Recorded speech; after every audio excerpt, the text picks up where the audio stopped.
अस्सलाम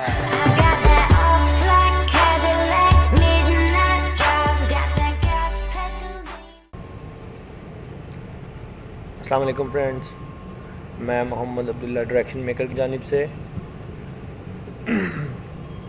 आज के हमारा ये ट्यूटोरियल प्रोग्रामिंग फंडामेंटल्स का। आज हम सीखेंगे सबसे पहले इसके कंटेंट्स जो कि हम इस कोर्स के रिलेटेड हम आगे डिस्कस करेंगे, जिसमें सबसे पहले है प्रोग्राम स्ट्रक्चर, जो कि आज का टॉपिक है कि इसमें हम डिस्क्राइब करेंगे कि प्रोग्राम का स्ट्रक्चर बेसिकली क्या होता है और प्रोग्राम किस वे के अंदर कोड राइट किया जाता है उसका। और आगे फर्दर इसकी डाटा टाइप्स हैं जो कि उनमें यूज़ होंगी, वेरिएबल्स होंगे, ऑपरेटर्स होंगे, डिसीजन मेकिंग जिसमें हम डिसाइड करते हैं कि प्रोग्राम किस तरीके से एग्जीक्यूट होगा और उसके अंदर येस और नो की इफ़ देन लॉजिक लगती है। और उसके बाद आएंगे लूप्स जो कि फॉर द स्पेसिफिक टाइम जो है ये बार बार कंटिन्यूसली रिपीट होंगे और ये टाइम लिमिट की बेस पे नहीं रन करते, ये रिपीट होते हैं नंबर के हिसाब से कि एक नंबर की काउंटर जो है कब तक हम इसको चला सकते हैं, ये उसके अंदर कंडीशन लगता है। और आगे हम इसके फंक्शंस बनाएंगे, अरेज होंगी। अरेज एक कंसेप्ट है जिसके अंदर हम सेम डाटा टाइप के बहुत सारे वेरिएबल्स को स्टोर कर सकते हैं। और उसके बाद आगे पॉइंटर्स होगा, पॉइंटर्स में वैल्यू इसमें स्टोर हो सकती है और रेफरेंस हम लेते हैं जो कि बहुत हेल्पफुल है। इसके बाद स्ट्रिंग्स जिसमें कैरेक्टर्स कहते हैं एक सिंगल बिट को, जिसमें आप सिर्फ एक लेटर ले सकते हैं, just like C, A, B etcetera. Strings के अंदर हम ग्रुप ऑफ कैरेक्टर ले सकते हैं, just like to create a word, proper word जो कि सेंस क्रिएट करे। इसके बाद आएगा स्ट्रक्चर्स के अंदर ये होता है कि जो हमारा फंक्शंस वाला पार्ट होता है हम उसको अलग कर देते हैं और जो मेन बॉडी होता है उसको हम अलग से करते हैं, लेकिन मेन पार्ट जो है मेन फंक्शन वो पहले ही एग्जीक्यूट होगा और उसके अंदर जो ऑब्जेक्ट्स वगैरह बने होंगे स्ट्रक्चर के वो आगे स्ट्रक्चर को कॉल करेंगे और इस तरीके से स्ट्रक्चर काम में आएगा। देन इसके बाद फाइल इनपुट एंड आउटपुट है जिसके अंदर हम करते हैं कि हमारी फ़ाइल न्यूली क्रिएट की जाए कोड के थ्रू और उसके अंदर डाटा हम सेव करवाएं, या पहले से बनी हुई फ़ाइल के अंदर जो डाटा सेव है हम उसको रिट्रीव करके कोड की हेल्प से कंसोल पर शो कराएं। ये थे हमारे कंटेंट्स जो कि हम प्रोग्रामिंग फंडामेंटल्स जैसे कि C है इसमें हम डिस्कस करेंगे। आगे आज का हमारा मेन टॉपिक प्रोग्राम स्ट्रक्चर जो है ये हमें बताता है कि प्रोग्राम का स्ट्रक्चर क्या होता है और इसके स्टेप्स क्या होते हैं, कि मीन्स के किन स्टेप्स के अंदर आपका जो प्रोग्राम है वो डिस्क्राइब किया जाता है। सबसे पहला जो है वो है प्री प्रोसेसर कमांड्स, जैसे ही डिफ़ाइन की जा चुकी हैं, जिनमें हम कह सकते हैं हमारी हेडर फाइल्स हैं जो कि हम जिन आगे शो कराऊंगा। हेडर फाइल्स प्री डिफाइंड हैं जो इस्तेमाल होती है for taking input output to control the console, to control the graphics and etcetera. इसके बाद आते हैं फंक्शंस जो कि हम आगे बनाएंगे। जो फंक्शंस वगैरह हम बनाते हैं वो भी इसका पार्ट आते हैं और वेरिएबल्स होते हैं जिनमें हम वैल्यू वगैरह स्टोर कराते हैं। इसकी भी बहुत सी टाइप्स हैं, वही डाटा टाइप्स, ये वेरिएबल्स की डाटा टाइप्स होती हैं। एंड एक्सप्रेशंस जो भी हम कोड वगैरह लिखते हैं वो एक स्टेटमेंट होती है।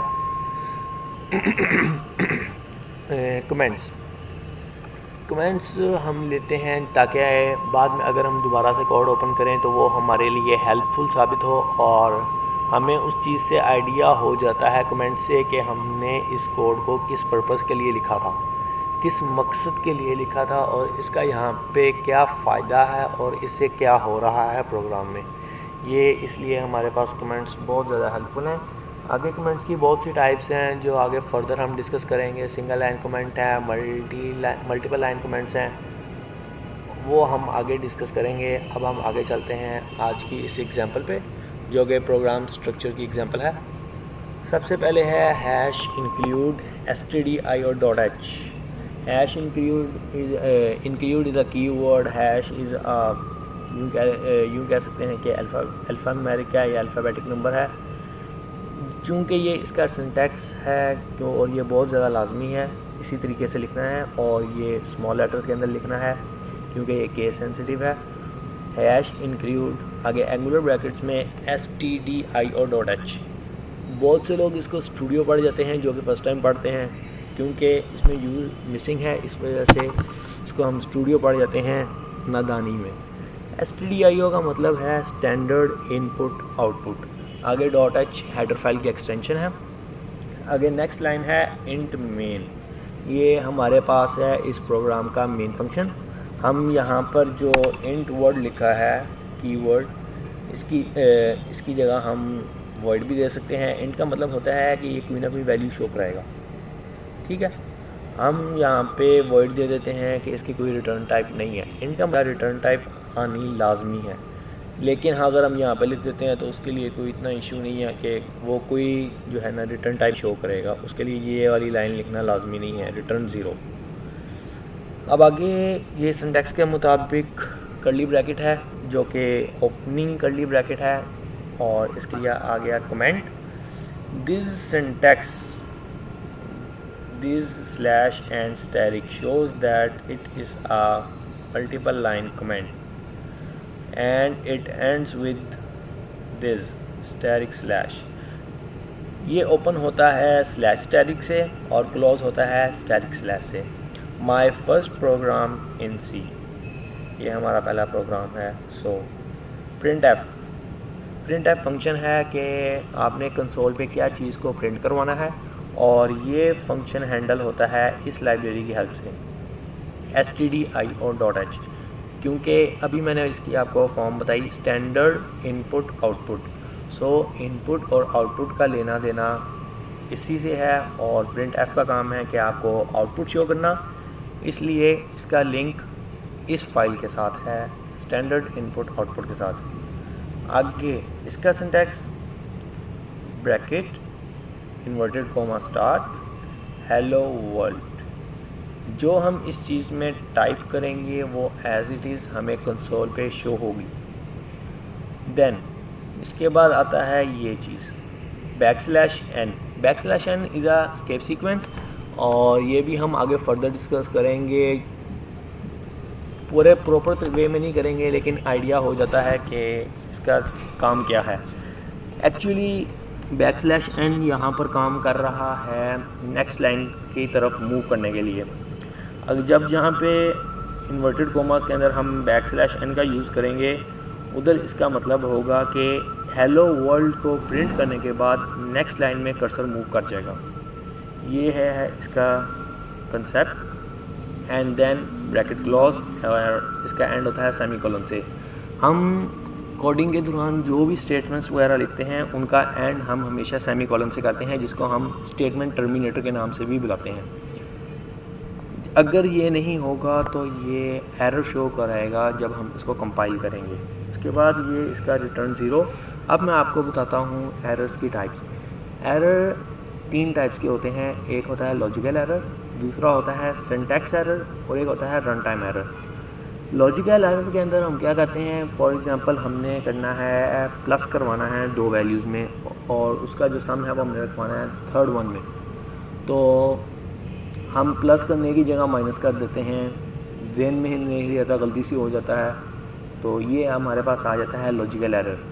आगे सिंटैक्स एरर, सिंटैक्स कहते हैं तरीकाकार में जो गलती आएगी, मीन्स कि अगर हम उसके रूल्स वगैरह फॉलो नहीं करेंगे तो जो वो एरर होगा उसको हम सिंटैक्स एरर कहेंगे। अभी जिस तरीके से मैंने आपको बताया ये सेमीकोलन, दिस वन सेमीकोलन, ये इसका सिंटैक्स है कि अगर ये नहीं आएगा तो जब आप इसको कंपाइल या रन करेंगे तो वो एरर शो करेगा। या प्रिंट एफ फंक्शन यूज़ करने से पहले आपने standard input output header file stdio.h को इंक्लूड नहीं करवाया तब भी वो एरर देगा। ये होते हैं syntax errors. Run time error तब आता है जब हमने प्रोग्राम को एग्जीक्यूट कर लिया हो और वो एग्जीक्यूट हो भी गया हो, लेकिन जब हमने इनपुट देनी है तो कोई ऐसी वैल्यू दे दें जो कि प्रोग्राम एक्सेप्ट नहीं करता। फॉर एग्जांपल हमने 2 वैल्यूज़, एक वैल्यू की डिवीजन करनी है, ए में हम रखवाते हैं 10, उसको हम डिवाइड करते हैं 0 से। चूँकि 10 0 पे डिवाइड नहीं हो सकता और वो इन्फिनिटी को शो करता है, सो ये रन टाइम एरर होगा, क्योंकि कोई भी वैल्यू 0 पे डिवाइड नहीं हो सकती। सो ये एरर्स की 3 टाइप्स थी, लॉजिकल एरर, सिंटैक्स एरर और रन टाइम एरर। इसके बाद हम देखते हैं कि ये कोड क्या कर रहा है। जिस तरीके से मैंने आपको पहले सारा कुछ ऊपर बताया, फर्स्ट लाइन जो है वो hash include stdio.h is a preprocessor command which tells a C compiler to include stdio.h file before going to actual compilation। ये बहुत ही इम्पोर्टेंट है।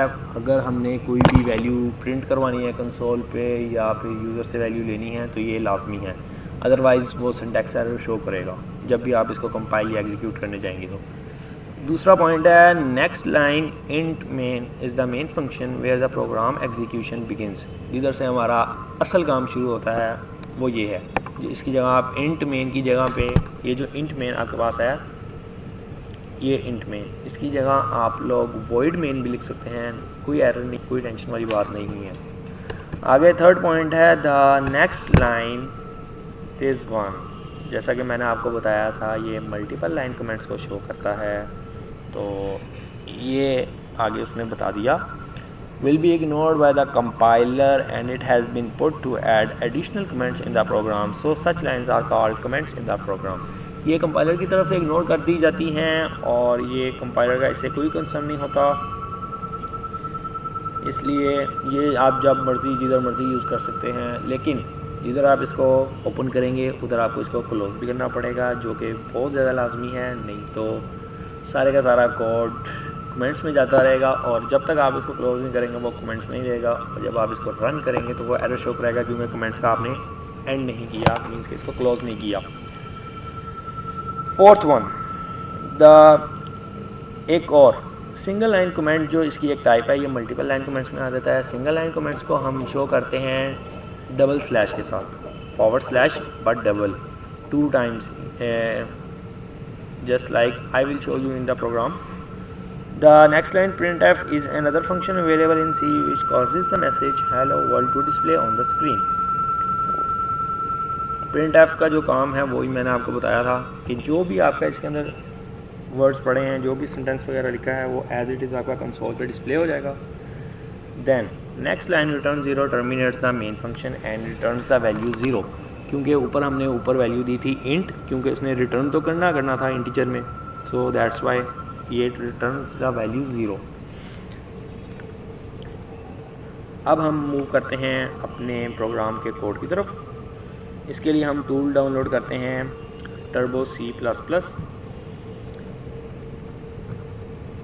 मैंने ये कोड पहले से ही लिख के रखा हुआ है, मैं आपको फिर भी बताता चलूँ। हैश इंक्लूड stdio.h, वही हेडर फाइल जो हमने पीछे डिस्कस की, लेकिन यहाँ पर मैंने एक लाइब्रेरी का एडिशन किया है, हैश इंक्लूड conio.h।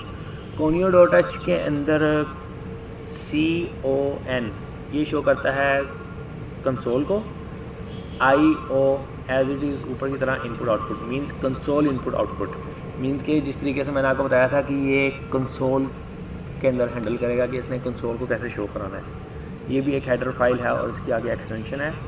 आगे वो जो मैंने आपको बताया था इंट मेन और वॉइड मेन, इंट का मतलब है कि कोई ना कोई वैल्यू रिटर्न करेगा फंक्शन, लेकिन वॉइड का मतलब है कि इसकी कोई वैल्यू रिटर्न नहीं होगी।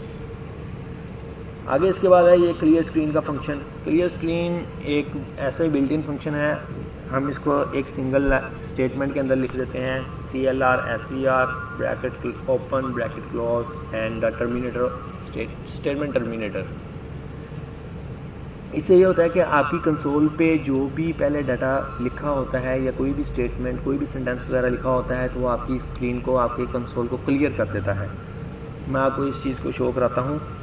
देन printf फंक्शन जो कि स्टैंडर्ड इनपुट आउटपुट लाइब्रेरी से लिंक करता है और ये आपके कंसोल पे इस सेंटेंस को, इन 2 वर्ड्स को प्रिंट करवाएगा, हेलो वर्ल्ड। गेट ch ये एक नया फंक्शन है, ये दरअसल पॉज देता है कंसोल को ताकि उसके ऊपर जो कुछ भी लिखा हुआ है आप उसको रीड आउट कर सकें, वरना अगर आप ऐसा नहीं करते तो आपकी जो कंसोल है वो जस्ट यूँ कह लें कि आप उसको रन करेंगे और उसी टाइम पे वो क्लोज़ हो जाएगी, आपको कुछ भी नहीं शो कराएगी। I will show you clear screen. First of all मैं चाहूँगा कि मैं इसको रन करके आपको दिखाऊं ये चीज़, हेलो वर्ल्ड, ये एज इट इज़ आपके पास शो हो रहा है। अब आप कोई भी बटन प्रेस करेंगे तो ये रिमूव हो जाएगा। बैक आ गए हम अपने टूल पे।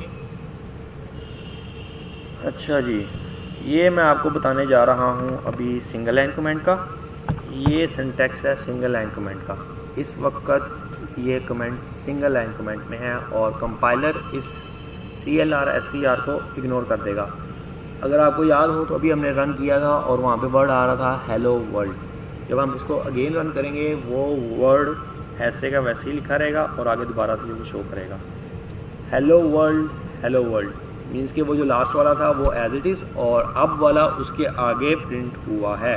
हम जितना इसको अब आगे रन करते रहेंगे ये एज इट इज़ बढ़ता चला जाएगा। एक दफ़ा और मैं आपको करके दिखाता हूँ। ये थर्ड वन टाइम आ गया। अब वापस चलते हैं और इसको रिमूव करते हैं। जब हमने इसको रिमूव करके अब हम रन करेंगे तो जो 3 दफ़ा वो हेलो वर्ल्ड लिखा था वो रिमूव हो गया और सिंपल एक दफ़ा आ गया, क्योंकि उसने कंसोल को क्लियर कर दिया। CLR SCR यूँ कह लें कि ये एक फंक्शन है जिसकी फुल फॉर्म है क्लियर स्क्रीन। ये कंसोल को एकदम क्लियर कर देता है। अब मैं आपको बताने जा रहा हूँ getch। getch की फुल फॉर्म बनती है गेट करैक्टर, जो कि एक पॉज क्रिएट करता है कंसोल में ताकि जो भी उसके ऊपर इंफॉर्मेशन है वो एग्जीक्यूशन के बाद रीड आउट की जा सके। अगर हम इसको कमेंट कर देते हैं तो मैं आपको दिखाता हूँ। ये भी हम रन करेंगे। कंट्रोल F9 इसका शॉर्टकट है for the execution of the program, but for the compilation of the program we press Alt plus F9। we are running this program and this no console to show the output just because of this statement is commented। if अगर हम इसको comment remove कर देते हैं तो ये हमें वापस अपनी कंसोल शो कराएगा। That's it. So guys, thank you so much. Hope you enjoyed this tutorial. Stay tuned for the next one. Thank you so much. Allah Hafiz.